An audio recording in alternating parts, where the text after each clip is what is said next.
If you've seen any of my other videos covering You and I Are Polar Opposites, you know that I think this anime is awesome. And I'm happy to report that that hasn't changed.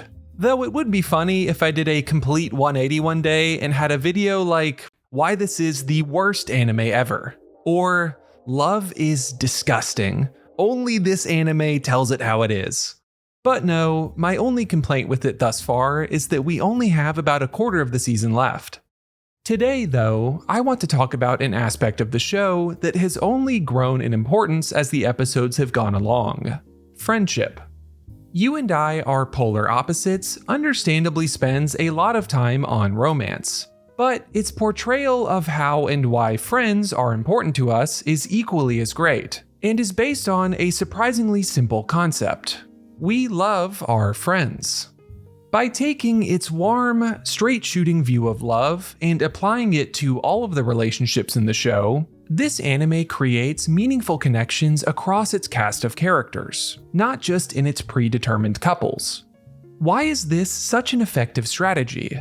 And also, how does making love so ubiquitous tie romance and friendship together?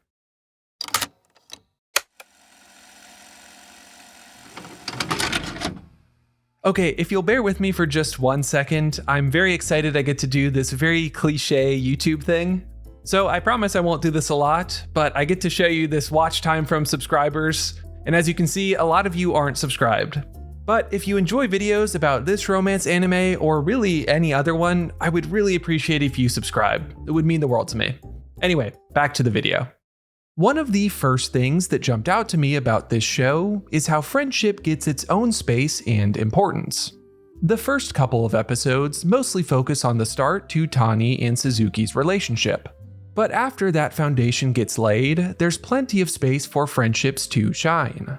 Azuma can sense Tani's insecurities about Suzuki riding to school on a motorcycle, and clears up the confusion smoothly. Taira goes out of his way to tell Tani about the nice things Suzuki said about him earlier. Suzuki picks up on Nishi and Yamada's budding romance and plays a very capable wingman. Sure, a lot of these are still in the orbit of romantic love, but they have their own unique merits. Most of all, these friends really understand each other. The kindness and love that they show to their friends isn't possible without taking the time to get to know each other and to care about their happiness. Moreover, these characters are active in supporting each other, going out of their way to cheer each other up or just be there in a time of need. That's what I mean when I say that these friends really love each other. These characters aren't laser focused on their romantic interests. They are in tune with the feelings and moods of those around them. It's a simple thing, but it's impactful in how it resembles the real way that we express love for those that are important to us. Another thing I really appreciate is how characters have different friendships with each other based on their common traits and interests. Tani bonds with Sato over their admiration for the goofier members of the group. But that sort of introverted connection is very different from his similarities to Nishi, where the two of them both tend to overthink things. And that sort of quiet link is itself different from Tani's friendship with Taira, where they both take an outside look at social dynamics. These are really nuanced distinctions, but this anime effortlessly draws those lines and makes each relationship special in its own way. The coolest part is how it seems like every character has their own unique relationship with each friend. We can all relate to the idea that there are different things we talk about and bond over with different friends and loved ones, but I've never seen it represented like this in a piece of media. The depth to all of these friendships makes this cast feel more like a group of real friends rather than a hierarchy of main and supporting characters. That's a really cool achievement. Now, in the more recent episodes of the anime, we've started to get the beginnings of our third romance between Taira and Azuma. It's already as engrossing as the other two, but there is one thing that sets it apart right from the jump. With Tani and Suzuki and Nishi and Yamada, those relationships really started from romantic interest. Tani and Suzuki have been getting to know each other as the season goes along, but they became a couple in the first episode. Nishi and Yamada's relationship started with a chance encounter, and has been mostly concerned with their budding romantic feelings. There's nothing wrong with this approach, but it makes the fact that Taira and Azuma have known each other for a while very noteworthy. I really like that we get a number of scenes between them before any romantic feelings start bubbling up. We get to see that they're friends, and that they understand each other in their own special way. We also get to know them individually, their fears and regrets and personality quirks. When Azuma puts Taira's mind at ease about seeing old acquaintances at the bowling alley, we get the understanding and love she's showing by trying to help him relax. And similarly, when Taira tells Azuma that she needs to stand up for herself, we get how much that means to her.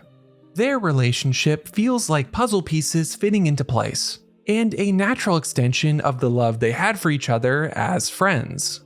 For a show that I've praised plenty of times for not dragging things out, a slow burn like this was surprisingly welcome.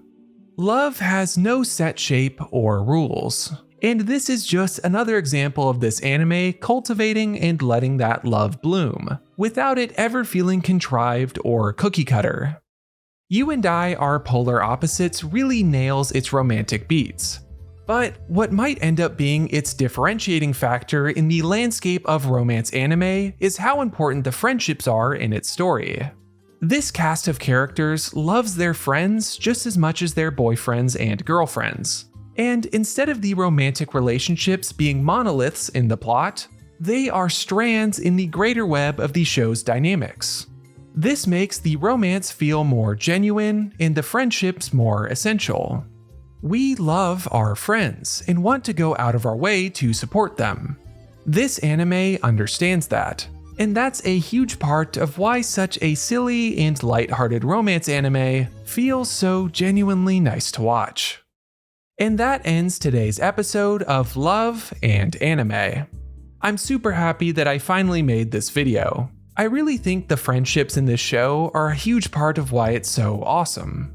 I feel like it's rare to watch a romance anime and not just want the romance plot to advance as quickly as possible at all times. And yet, this one is so great with all of its connections that I'm happy to watch any characters interact for as long as the anime wants.